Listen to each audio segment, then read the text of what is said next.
பல்வேறு அரசியல் இயக்கங்கள் நம்முடைய தமிழ்நாட்டிலும் கரூர் மாவட்டத்திலும் இருக்கலாம்.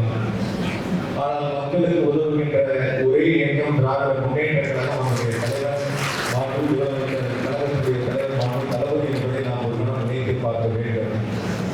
எந்த அரசியல் கட்சியுடைய அலுவலகத்திற்காக நேரில் சென்று மனுக்களை கொடுத்து எங்களுக்கு கல்வி உதவித்தொகை வேண்டும், மருத்துவ உதவித்தொகை வேண்டும் என்ற கோரிக்கை மனுக்களை கொடுத்து இங்கே வந்திருக்கக்கூடியவர்கள் அது இது அரங்கத்திற்கு வெளியே இருக்கக்கூடியவர்கள் யாராவது ஒருவர் நான் இந்த கட்சி அலுவலகத்திற்கு சென்று மனு கொடுத்தேன், அதனால் எனக்கு அதற்கு தீர்வு காணப்பட்டது, நிதியுதவி வழங்கப்பட்டது என்று சொல்லக்கூடிய நிலை கரூர் மாவட்டத்தில் இல்லை.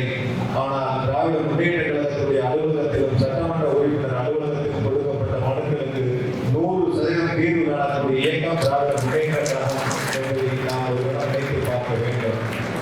நான் இது அரசியலுக்காக சொல்லவில்லை. நம்முடைய முதலமைச்சர் நமக்காக நல்ல பல திட்டங்களை செயல்படுத்தி வருகின்றார்கள். இதற்கு முன்பாக 5 ஆண்டுகள் இதே மாவட்டத்திலே ஒரு நிர்வாகம் வருகிறது. குறிப்பாக எதிர்கட்சியாக இருக்கக்கூடியவர் அன்றைய ஆளுங்கட்சியாக இருந்து கொரோனா காலத்தில் ஏறத்தாழ பல மாதங்களாக சட்டமன்ற உறுப்பினர் அலுவலகம் பூட்டியே கிடந்தது.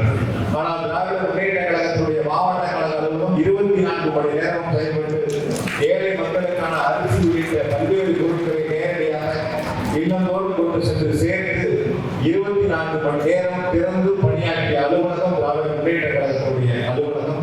அதை செயல்படுத்த வைத்தவர் நம்முடைய முதலமைச்சர் மாண்புமிகு தளபதி என்பதை நாம் ஒரு நாள் நினைத்து பார்க்க வேண்டும். அதே போல இன்றைய எதிர்கட்சியாக இருக்கக்கூடியவர்கள் முந்தைய ஆளுங்கட்சியாக இருக்கிறார்கள். ஆளுங்கட்சியாக இருக்கின்ற பொழுதும் சரி, இன்றைய எதிர்கட்சியாக இருக்கின்ற பொழுதும் சரி, யாருக்கும் ஒருவருக்கும் ₹1 உதவித்தொகை எனக்கு தெரிந்து வழங்கியதில்லை. அதுதான் அவர்களுடைய வரலாறு. ஆனால் திராவிட முன்னேற்ற கழகத்துடைய வரலாறு எதிர்கட்சியாக இருந்தாலும் சரி, ஆளுங்கட்சியாக இருந்தாலும் சரி, எப்பொழுதும் ஏழை மக்களுக்கு கல்விக்கு மருத்துவத்திற்கு உதவி செய்யக்கூடிய இயக்கமாக திராவிட முன்னேற்ற கழகத்தை வளர்த்தெடுத்து இன்று வளர்ந்து வருகின்ற முதலமைச்சர் மாண்புமிகு தளபதி என்பதை நாம் நினைத்து பார்க்க வேண்டும்.